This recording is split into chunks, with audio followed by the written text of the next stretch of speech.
Good morning, guys. It is 8 o'clock in the morning here and -2, so talagang napakalamig. And as you can see, nagvi-video ako dun sa bandang taas sa likod dito ng bahay. At samahan nyo ako dahil aakyat tayo dun. I-check natin kung ano yung mga makikita natin. So, let's go, guys!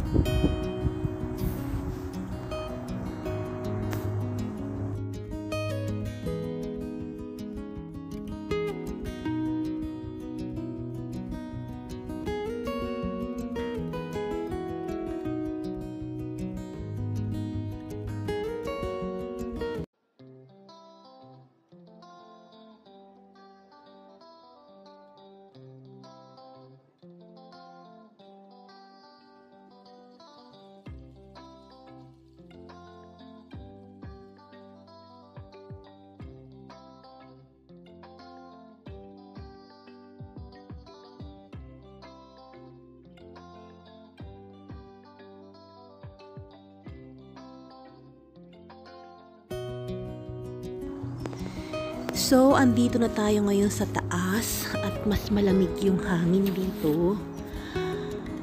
Yan. Pero aakyat pa tayo dun sa mas mataas. Ito yung acacia tree. Ito yung una mong makikita pag sumilip ka sa windows may kitchen namin.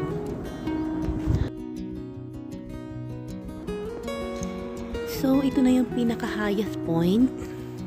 I think it is 20 meters above. Kaya naman sobrang lamig lalo.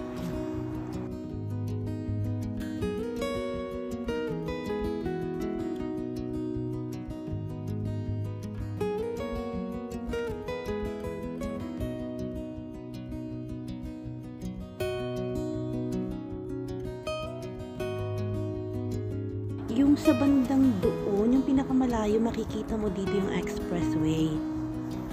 Ngayon makikita mo siya kasi yun, walang mga dahon yung trees.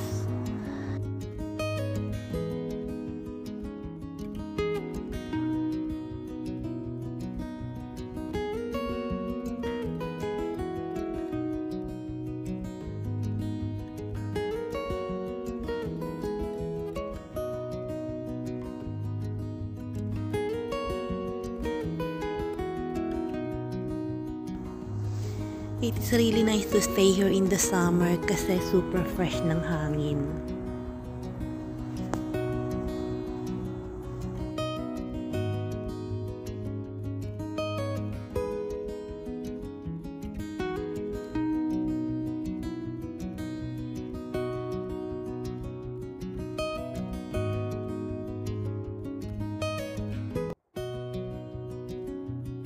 Dito sa bandang front, malinis pa siya.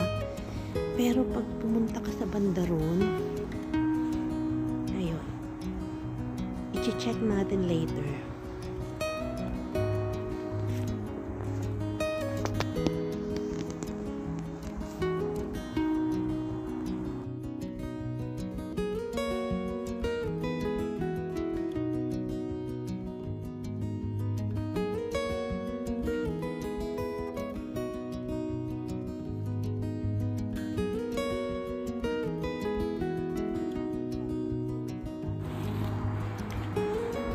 So, i-check natin kung ano yung mga makikita natin sa bandang likod, guys.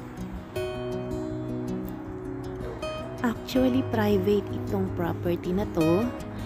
Pero since na dito naman kami nakatira at magkakapit bahay, pumapasok kami dito. At saka, medyo part pa ito ng bandang likuran namin.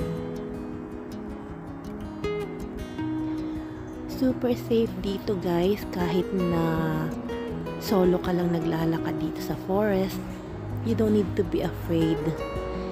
Kaya lang minsan may mga wild animals na naliligaw, especially in the winter, kasi naghahanap sila ng food.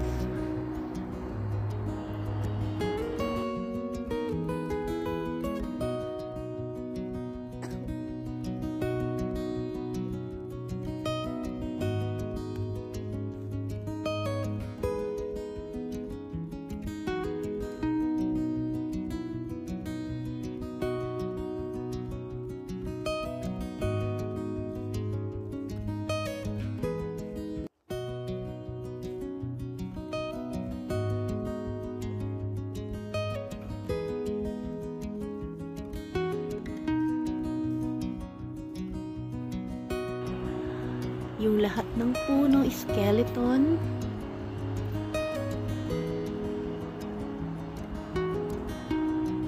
Parang Silent Hill the movie, diba?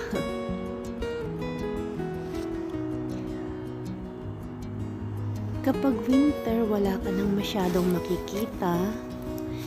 Pero kapag fall, maganda ditong pumasyal dahil maraming iba't ibang mushroom kang makikita. Different colors, different kinds. Pero ngayon wala na. Ayan, nasa baba na lahat ng leaves.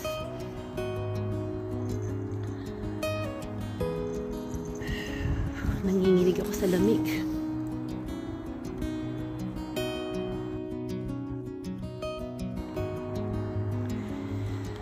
So, balik na tayo guys.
So, andito na ulit tayo. At ito yung acacia tree.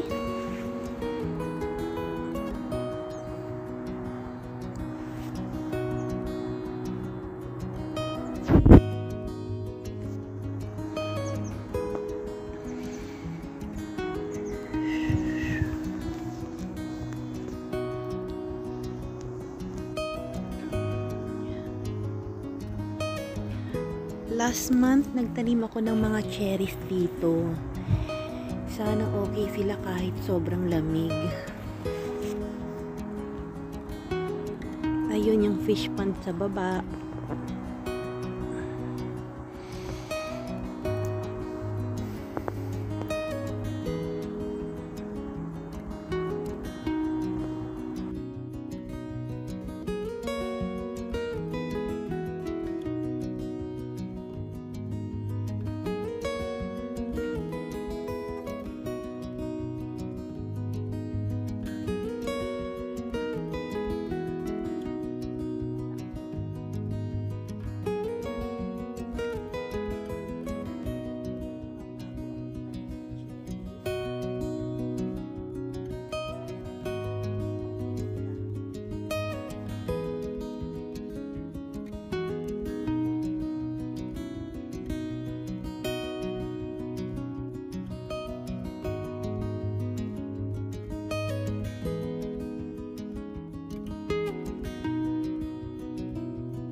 So hanggang dito na lang guys. Maraming salamat sa pagsama nyo sa aking pamamasyal.